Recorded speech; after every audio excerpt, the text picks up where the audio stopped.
전번 들어왔을 때도 한번 그 질문 드렸습니다만 이제 그 당시에 이제 답변으로서는 이제 제가 공덕이 부족해서 수행이 어렵다. 여지껏 또 안 해본 거고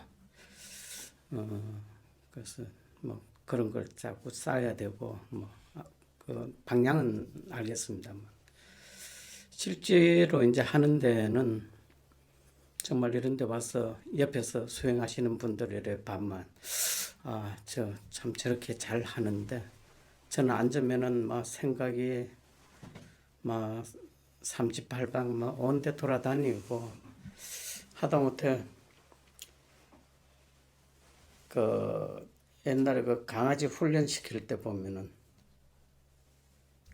어느 정도 이상 금지된 쪽에 가면은 그 목에 그 칼라가 자동으로 조여져 가지고 지가 그 이상 가면 안 된다는 걸 자꾸 느끼게 만드는 정말 그런 장치까지 달아야 되지 않을까 할 정도로 생각이 지 마음대로 움직이는데 그러다 보니까 그 또 반대로 이런 데 오면은 밖에 있을 때보다 더 오히려 괴로움이 더 생기는 것 같아요. 솔직히. 그거 왜 그럴 것 같아요? 한번 이유를 한번 생각해 보셨어요? 밖에 있을 때는 그냥 내가 살아도 누가 비교 대상이 없으니까. 밖에는 밖대로 또 비교를 여러 가지 하죠. 예를 들어서 네가 더 건강하냐, 돈이 더 많냐, 예를 들어서 여러 가지 안 하겠습니까, 그죠? 밖에서 오는 또 괴로움 그런 것도 있을 거고 또 여기서도 이렇게 보면 옆에 분들은 다 참 이 정도 이런데. 그러니까 그게 그런 마음의 핵심이 예. 그 사람이 수행이 안 되는 측면도 있지만, 예. 그러니까 내가 비교하는 마음하고 예. 결과를 빨리 얻고자 하는 마음, 그게 이제 그 사람을 괴롭게 하는 거잖아요. 냉정하게 들여다보면. 저도 그 두 가지가 그렇구나. 그런 생각은 해봤습니다. 자꾸 비교할 게 아니고 난 내대로 하면 되는 거죠. 그렇죠. 그러니까 그런 거를 우리가 이제 보통은 세속에서 보면은 이제 바깥의 상황이 이래서 내가 괴롭다 하고 이제 대상 쪽으로 많이 가거든요. 근데 이거의 본질을 들여다보면 내가 이 상황에 대해서 이제 우리가 적어도 마음 공부라고 하는 거는 내가 어떻게 마음을 써서 괴롭다는 걸 이해해서 이 마음을 바꾸는 거잖아요. 세상을 바꾸는 건 제 한계가 있으니까. 그래서 내가 이거를 자꾸 비교하고 또는 내가 이제 시작하는데 초보자인데 아주 능숙한 사람의 어떤 상태를 바란다거나 이런 것이 이제 우리 마음을 좀 초조하게 만든다거나 조급하게 만들고 이제 불편하게 만드는 그런 게 있거든요. 그래서 우리가 이런 수행을 하는 게 사실 어떤 결과를 얻는다기보다는요, 그런 자기 마음을 이렇게 제어하는 훈련을 하는 거라고 볼 수 있습니다. 예. 이 어떤 결과를 바라는 게 아니고 내가 이렇게 마음을 이러니까 이런 마음을 버리면 내가 마음이 안정되고 편안해진다. 그런 걸 이해하고 이제 그런 마음으로부터 이제 우리를 계속 괴롭게 만든 그런 마음에서 벗어나면 너무 편안해지는 이게 이제 그래서 얻을 바 없다고 하는 거거든요. 밖에서 얻는 게 아니라 내 마음에 있는 그 번뇌를 버리면 그걸로서 그냥 마음이 안정되고 편안해진다. 이게 이제 불교의 핵심이라서 밖으로 뭔가 이제 결과를 얻으려고 하기보다는 자기 마음의 대응 방식을 바꾸는 게 중요해요. 밖에서 우리가 보통 일반적인 세속에서 대응하는 거하고 달리 마음을 어떻게 저렇게 써서 이제 자만이 일어나면 그 자만 때문에 괴로움이 일어난다는 우리가 이해하니까 그런 걸 버리고 집착 때문에 그러면 집착을 좀 완화시키고 이런 쪽으로 노력을 하다 보면 어떤 상황에 부딪혀도 내가 마음이 좋아하고 싫어하는 것 없이 되게 지혜롭게 판단할 수 있게 되거든요. 지혜가 계속 작동을 하니까 그러면 이제 마음이 평온하고 이제 그렇게 되는 거죠. 그래서 특히 이 수행할 때 남하고 경쟁하려고 그러면 절대 안 됩니다.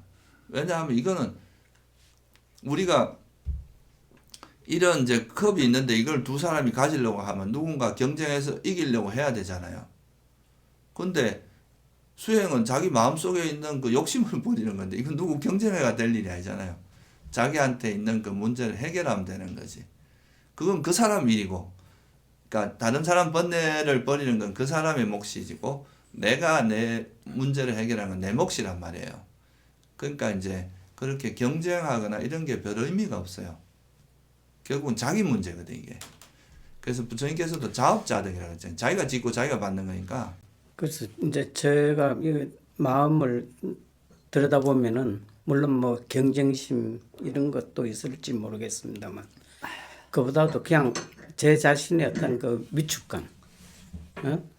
내가 좀 뭐라 하나 모자란다는 거, 거기에 대한 어떤 그 자책 이런 마음이 오히려 더 크지 않을까. 예, 그것도 일단 비교하는 거거든요. 그게 내가 못났거나 잘났거나 이런 게 불교에서는 다 자만으로 보거든요. 그러니까 나라는 게 있기 때문에 나라는 걸 내세우기 때문에 나오는 거라서. 근데 그런 게 이제 되게 의미가 없는 일이거든요. 그러니까 내가 지금까지 살아오기에 이런 걸 좀 부족했다 생각하면 이제 그 부족한 걸 메꾸는 쪽으로 노력하는 게 현명한 거지. 그 부족한 거 갖고 자꾸 이제 자기에 대한 불만을 가져봐야 이익되는 게 아무것도 없다는 거죠. 그래서 수행하는 사람들은 대부분 다 수행의 과정에서 이제 처음에 시작할 땐 그런 걸 다 느낍니다. 아, 나만 왜 이렇게 부족하고. 근데 그게 사실 이제 열심히 하다 보면 나중에 그게 큰 차이도 없고 또 어차피 아까 말씀드렸듯이 자기 마음에 있는 그 번뇌를 버리는 게 중요한 거지. 누구보다 앞서 나가고 내가 누구보다 빨리 되고 뭐 이런 게 그리 중요한 게 아니라서 결국은 이제 그 사람의 마음의 평화, 행복 이런 걸 위한 거잖아요. 그렇죠. 근데 그런 마음이 이렇게 갖고 뭐 불편한데 그런 마음 구태 쓸 필요가 없잖아요.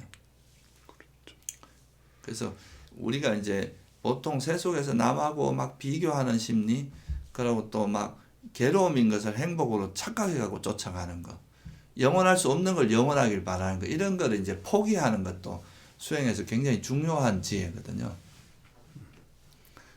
지금 그 사람 지금 모습이 영원하진 않거든요. 지금은 좀 초보자지만 또 좀 지나면 뭐 남들보다 더 이렇게 잘할 수도 있고. 그러니까 우리가 노력하는 조건을 만드는 거에 따라 사람 마음은 계속 변해가기 때문에 너무 자기 모습, 현재의 모습을 고정적으로 생각할 필요는 없거든요. 그래서 그냥 내가 지금 이런 이제 이전에 몰랐던 이제 이런 마음 공부를 하기 위해서 내가 부족한 게 뭐다. 그러면 그거 메꾸기 위해서 열심히 노력하고 이제 이런 마음은 버려야 되겠다 하면 그거 버리기 위해서 노력하고 이렇게 조건을 성숙시키는 쪽에 관심을 가지면 그 나머지 뭐 결과가 어떻든 그런 거는 그리 중요한 게 아니라서 그런 것들로 이제 마음을 이렇게 쓰는 연습을 자꾸 하면 좀 더 훨씬 편안해집니다. 네. 그러니까 부처님께서 그 고성제라고 한 거 있잖아요. 그걸 다르게 말하면 뭐냐 하면 이 존재 자체가 가지고 있는 선천적인 결함을 이야기하는 거기도 하거든요. 존재 자체가 괴로움이다라는 말은 이 존재로 만들어지는 순간 이미 가지고 있는 선천적인 괴로움들이 있어요. 죽을 수밖에 없다는 거. 뭐 또 아무리 아란이라 해도 날씨가 더울 때 더운 건 어쩔 수 없거든요. 추울 때 추운 건 또 어쩔 수 없어요. 아플 때 그 고통을 겪는 거 이런 것도 어쩔 수 없는 거고 단지 그게 화를 내거나 이러지 않는다는 거지 그런 괴로움마저 없는 건 아니잖아요. 그래서 이제 완전히 그런 괴로움에서 벗어나기 위해서는 그런 이제 선천적으로 형성되는 순간에 가지고 있는 형성된 것 자체가 가지고 있는 그런 한계가 있기 때문에 다시 형성되지 않는 그 상태가 완전한 열반이다. 이렇게 보신 거거든. 이걸 좀 쉽게 말하면 사람마다 이 세상에 완전한 사람은 없다. 이렇게 말할 수도 있는 거죠. 사람도 완전한 거를 원하지만 그런 완전한 사람은 없다. 자기가 어떻게 보면 정말 완전할 수 없고 부족하다는 걸 아는 것이 어떻게 보면 불교에서 깨달음이라고 할 수도 있어요. 그 내가 존재 자체가 괴로움의 속성이 있다는 걸 철저히 알면 그게 이제 고성제를 깨뚫어하는 거잖아요. 그러니까 이 세상에 있는 사람들이요 다 하나씩은 결함을 다 가지고 있어요. 어디 말을 안 해서 그렇지 속에 다 그런 결함들은 다 있습니다.